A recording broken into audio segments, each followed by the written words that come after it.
They laughed when I announced it, the kind of laughter that starts polite and metastasizes into cruelty. I watched crystal flutes shiver as shoulders quaked, watched the press bend over their notepads like carrion birds. They laughed because I am old and rich and peculiar, and because my fiancé once sharpened pencils at my desk and scheduled my cardiology appointments. They called her a climber, a gold digger, the smooth-handed secretary who learned the elevator codes before she learned the old man's heart. I have heard every version of that story.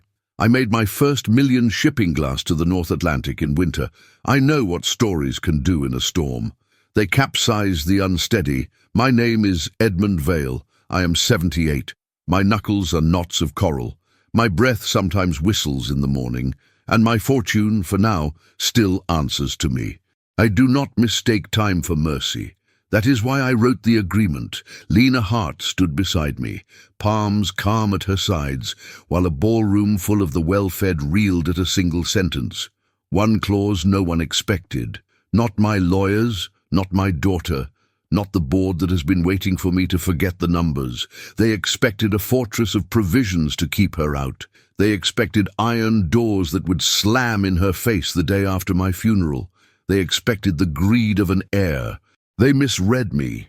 Money never bewitched me the way power seduces the young. It was only ever a ledger of promises kept or broken. So I told them, each quarter anonymously, a pool of people whose work intersects our lives. The drivers, the night shift nurses, the cleaners, the caterers, the receptionists who smile when we are late and mean it when they say good evening, will conduct a kindness audit. If Lena's score falls below mine for 2 consecutive audits, she forfeits any claim on my estate. If she surpasses me for 2 consecutive audits, 51% of Vale Maritime transfers to her voting control, immediately, while I'm alive. That clause landed like thunder. The room shook with outrage, wearing velvet. It sounded like madness to them. To me, it sounded like truth. I've spent 6 decades teaching men to count. This was the first time I'd asked them to weigh. They laughed because they couldn't imagine a currency they do not control. They laughed because they have always believed that the weak can be bought and that the strong do not wait for receipts. I lifted the pen. Lena nodded with a composure that would have steadied a storm. My daughter's smile froze in a mask that could have cracked porcelain. Cameras clicked like distant gunfire. I signed. The ink spread like a small, dark sea. Somewhere inside me, an old door closed, and another opened into air so cold it burned. I thought for a beat that the laughter might die. It didn't. Behind the flowers and the chandeliers and the salt and pepper heads, I saw it, the tremor of panic disguised as amusement. They understood too well. Control was my grating. They laughed, but my hand did not shake, because deep beneath the clause, everyone heard, lay another line no one had yet seen. A sentence hidden in the marrow of the agreement, the sentence that would turn calculation into confession when the time came. On the night they laughed, that sentence slept like a fuse in a dark wall. And if you think the laughter was cruel, you should have heard the silence when the fuse was finally lit. But the worst was still to come. The first wave hit the morning after, like colder air rushing into a house when a door is hurled open. Headlines framed me as senile or diabolical, sometimes both. The op-eds were lectures in silk gloves. What concerned me wasn't their tone. It was the predictability. Predictable things are easy to trap. They crawled through the same sentences. Secretary, power, influence, manipulation. They wrote of me as if I were a vault, shuddering under the weight of greedy hands. They wrote of Lena as if eyes the color of early steel could be a crime. Lena brewed coffee in my kitchen and asked if I wanted honey. She had been with me for 4 years before we crossed the line between fidelity and fire. She knew where my pills stayed when I was stubborn and which wrist to take when the pulse misbehaved. She did not wear diamonds. She wore a watch that ticked like an honest heart. Our mornings before the storm had been blessed with ordinary quiet. The sound of toast, the news murmuring without teeth, the old orange cat putting its chin on my slipper and deciding to forgive the world. That morning, the quiet changed shape. It became the pressure that precedes a squall. "Do you regret it?" she asked. "Regret requires surprise," I said, and the answer felt like an anchor set on rock. My daughter Caroline called at 9. She did not say hello. She asked if I had lost my mind in public to humiliate her on purpose. She asked if this was grief-driven punishment for her mother leaving 28 years ago. When people think they're losing something, they paw at history for reasons that will absolve them of self-examination. I told Caroline that I had not lost my mind, and that the clause was not about humiliation or penance. It was about measurement. She laughed in a single sharp syllable that sounded like a glass chipped at the lip. "Measurement," she said, "of kindness by strangers. Daddy, money doesn't dissolve because waiters think your girlfriend smiles nicely. Stop this." "You stopped noticing the way people flinched when you walked into a room," I said quietly. "I didn't. That was cruel, and I knew it. It was also true. Cruel truths are the ones that bruise your own hand when you throw them." She hung up. I stood at the window, watched the sun fracture in the winter-bare trees, and felt the old ache in my hip petition for mercy. The phone buzzed again. My lawyers, my board, a journalist with a voice like sugar over ice. I switched it off. Lena leaned on the counter and studied me with the patience of someone who has learned how to hear what is not said. "Tell me the part you didn't read aloud," she said. I smiled, and it tasted like salt. "Later.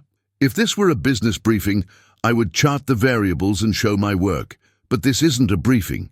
This is a confession disguised as a chronicle. If you've come this far, and if the laughter in your life has ever taken a form you recognized in my ballroom, then stay. I will tell you how kindness turns to weapon and how reputations detonate without smoke. I will tell you why I handed a match to the one person everyone thought would burn me, and what burned instead. If you're watching this looking for a verdict on old men and young women, on power and hunger, understand that I'm not delivering a verdict. I'm delivering evidence. Make of it what you can bear, and if you're the kind of soul who believes that character is something you either have or do not, you are about to be offended by the arithmetic of the human heart. Subscribe if you need to, not to me, but to the practice of staying through discomfort. Stories like mine rarely reward those who leave during the middle act. Every 7 or 8 minutes, there will be a turn. Every turn will ask you what you would have done, not what you'd like to think you would have done. We will move from the gleam of the ballroom to the rancid breath of a service corridor where a conspiracy whispered itself awake. We will pass through the office where the board smiled with too many teeth, and into a hospital wing where the night smelled of antiseptic and fear. If you come with me, understand this. The clause everyone mocked became the instrument that played each room, and yet the most dangerous note was not kindness at all. It was the quiet line that ran underneath it, almost invisible until it rose and sang. But the worst was still to come. The first audit was scheduled for the end of March. A law firm built like a fortress handled the anonymization and the sampling. Drivers, nurses, line cooks, cleaners, security guards, receptionists, those who intersected our days at the joints, were invited to rate specific moments, not vague impressions. A yes or no to simple questions. Were you interrupted when you tried to explain a problem? Did you feel safe? Were you thanked? Was the request clear? Did the tone suggest contempt? In one column, Edmund. In the other, Lena. If anyone thinks dignity is immeasurable, it is because they do not want a receipt. By February, the campaign started. Caroline hired a crisis manager who used words like optics and legacy and narrative, and a private consultant whose job was to follow Lena like a shadow with eyes. The consultant's report would have read as fiction if I hadn't recognized the players. Former executives who still felt entitled to the conference room on 27. 2 board members who smiled only with the lower halves of their faces. A gossip columnist with rent due. The consultant logged a pattern. Engineered situations designed to make Lena appear petty, wasteful, cruel. A florist sent rotting lilies with a note implying they were from an ex. A valet feigned a broken wrist to provoke an argument. A young receptionist was instructed to hide the elevator key just long enough for cameras to catch impatience. The narrative had teeth and a steady diet. They were building a portrait of a social climber who kicked down as she climbed. Lena did not kick. She made mistakes. She is not a saint, and I never loved her for sainthood. She once snapped at a waiter who ignored her 3 times, and the camera took it like a trophy. She complained about a billing error and raised her voice. The footage was clipped to leave out apologies. We all look monstrous when reduced to our worst frame. By mid-March, they had enough to seed the press with sources close to the couple. A young, ambitious woman revealed. A fragile old man besotted and controlled. Screens do not care about what is true. They care about what is plausible. I took the reports, laid them on my desk, and stared at the cables of my hands. The simplest route would have been to kill the audit, to replace it with something my lawyers could game. But games have winners and losers, and no wisdom. I needed the audit because it scared us both. Fear is clarifying. It is also flammable. Caroline came to see me. She wore winter white and a mouth that had learned to sneer softly. She kissed my cheek with a coldness that only genetics can excuse and walked the apartment as if it were already hers. "You're making a fool of yourself," she said, standing before the portrait of my father, who had made himself a fool in the same room 50 years earlier and found a way to survive it. "Am I?" I said, as flatly as I could manage. "You think this girl loves you.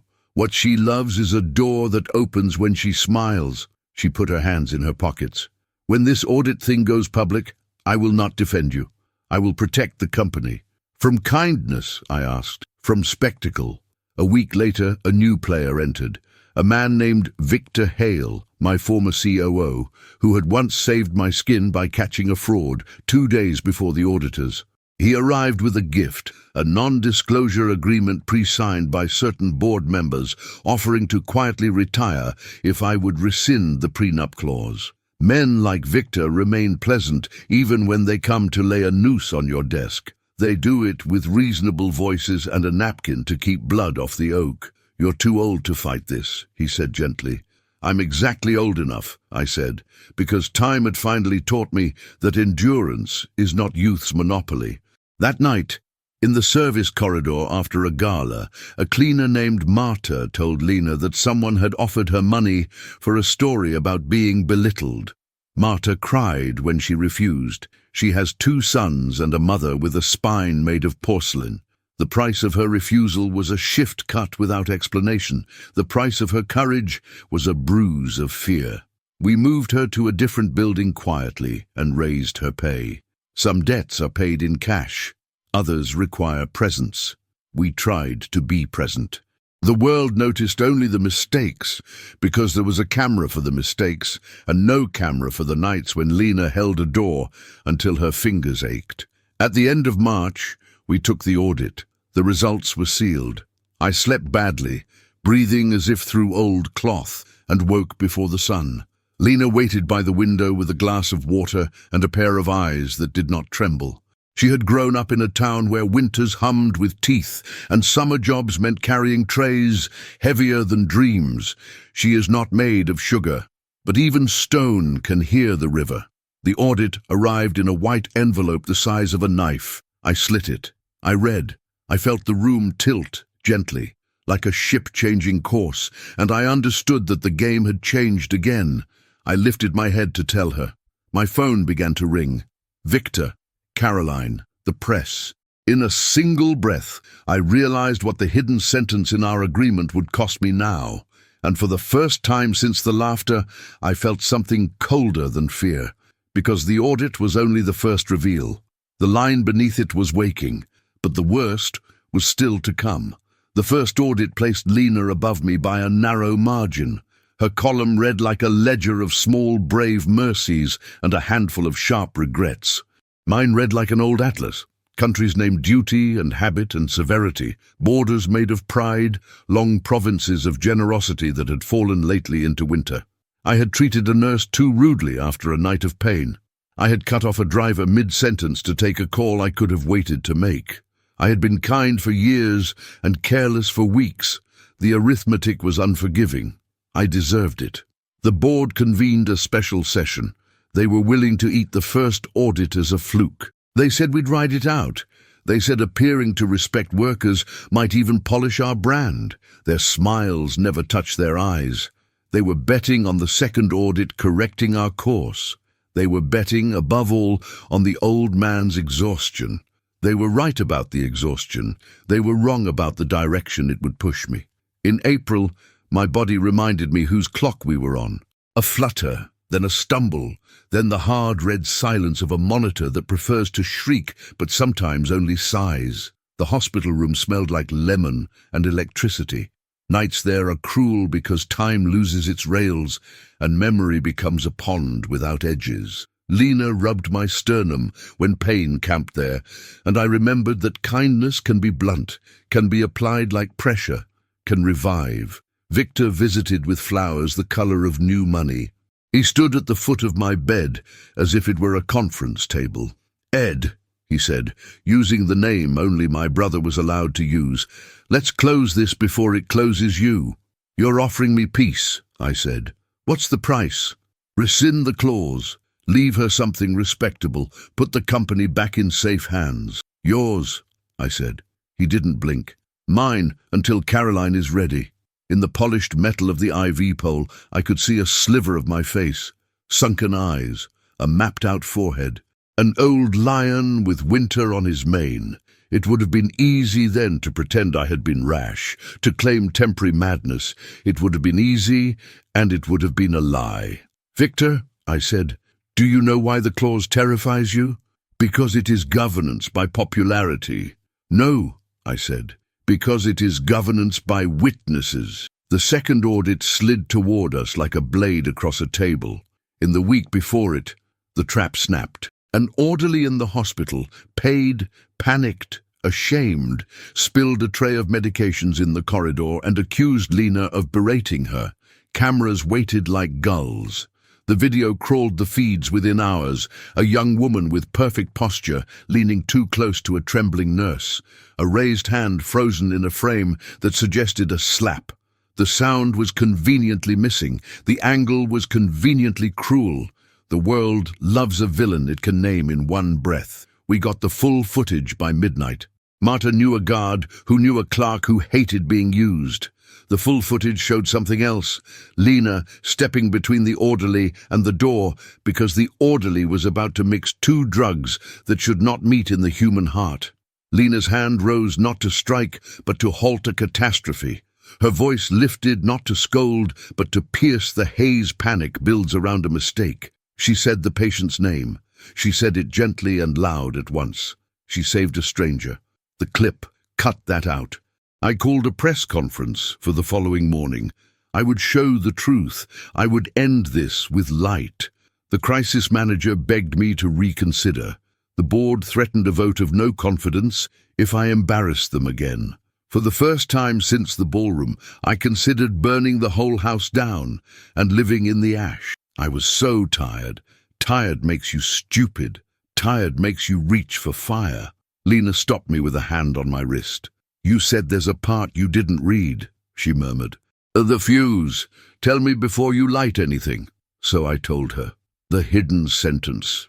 The one I had embedded with the lawyer I trusted more than the man who cuts my meat. If either party, board, family, fiancé, was proved to have manipulated the audits through bribery, coercion, or defamation designed to corrupt the sample, then the estate would not pass to a person at all. It would transfer instantly and irrevocably to a foundation governed by workers drawn from the audit pool, with a mandate to fund dignity where it is in deficit. The clause was a scalpel. The sentence beneath it was an amputation.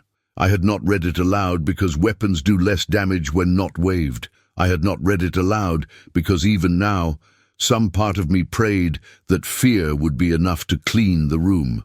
Fear is rarely enough. Lena listened without blinking.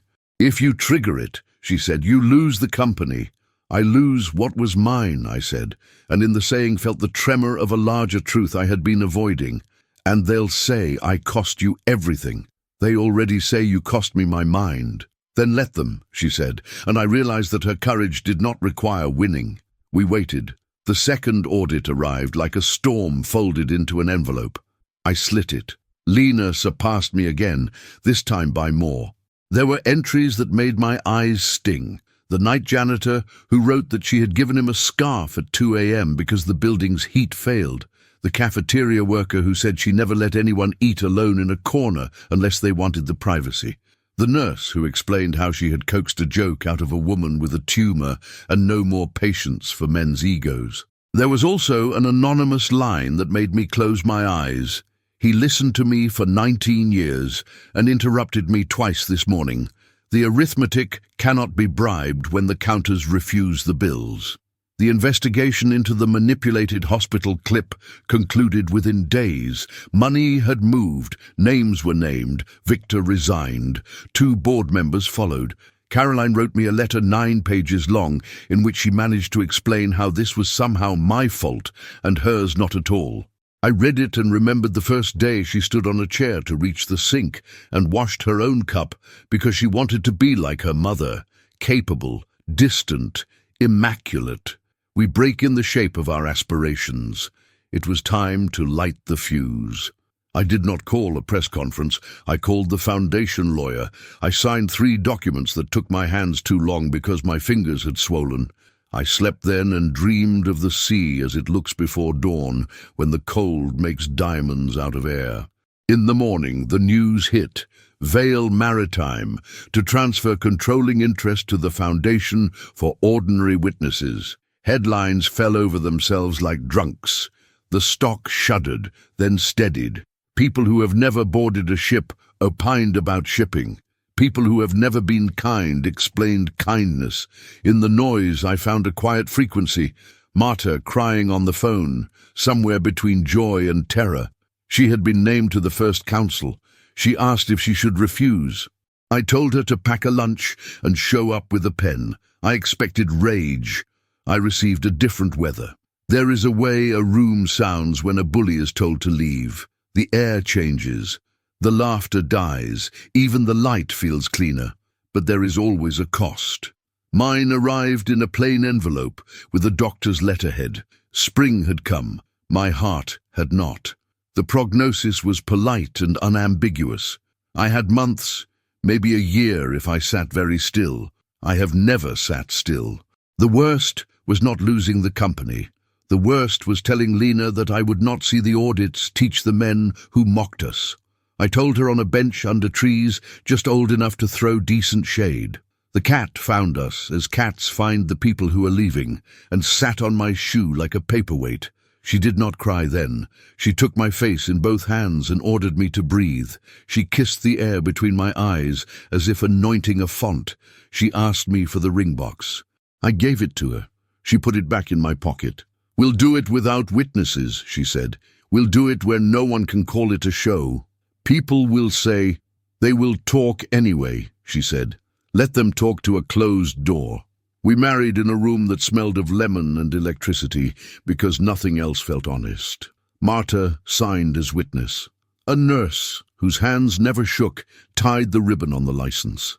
I said vows that were old as tide and felt new as breath. She said yes with a voice that steadied a storm. I thought then that perhaps the worst had finally passed, but the worst was still to come. Caroline did not come to the hospital wedding. She sent flowers and a note that sounded like an apology, abducted and forced to perform. In her world, capitulation wears pearls. I was too tired to resent it. I wrote her back 2 sentences and left the rest of the page blank. Absences can be eloquent. The foundation assembled in a borrowed union hall that smelled of coffee, too long on a hot plate. They chose their panels, set their rules, learned how to argue without rank. Watching them, through videos someone sent me unasked, warmed parts of me I had assumed were dead. They moved slowly, then faster.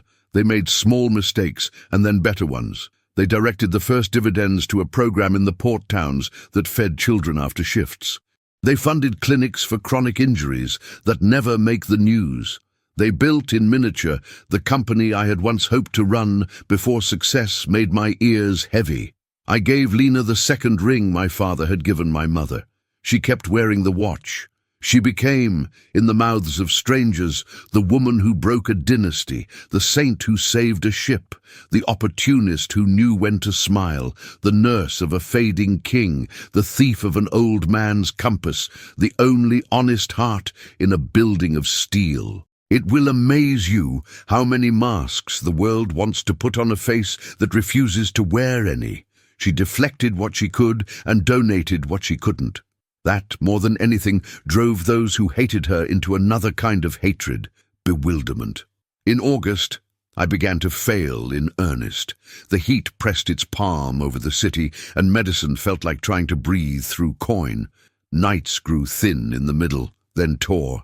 There are intimacies you cannot predict. The way someone learns to read a monitor by the music of it, the way she could locate a vein by warmth, the way her voice could convince a chest to stop fighting a machine. She was present. Presence is heavier than gold and lighter than salvation. There were moments I wanted to live just to watch her tie her hair.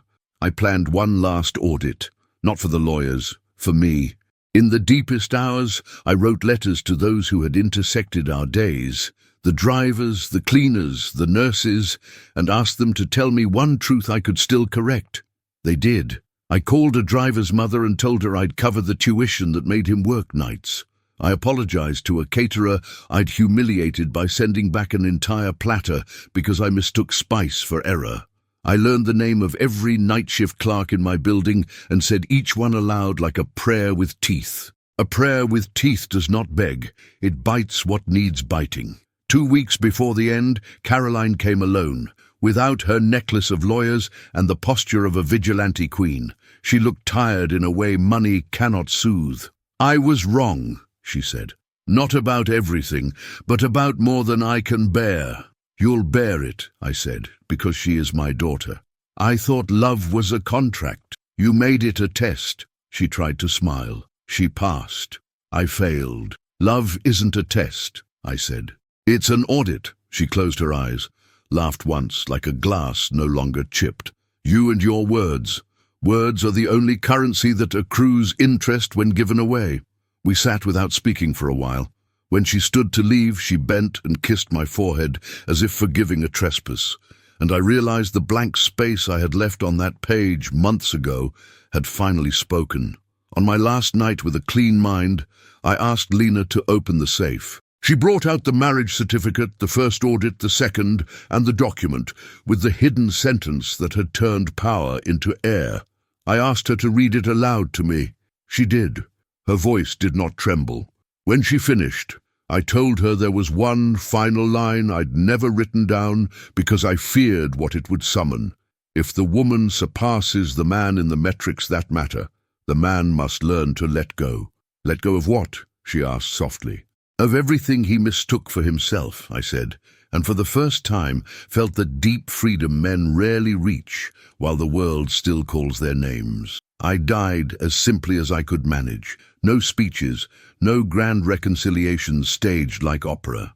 My last thought was of the sea on a grey morning, the taste of iron and wind, and a secretary's small, stubborn hand on the wheel I would not share until I finally did. You want to know the twist?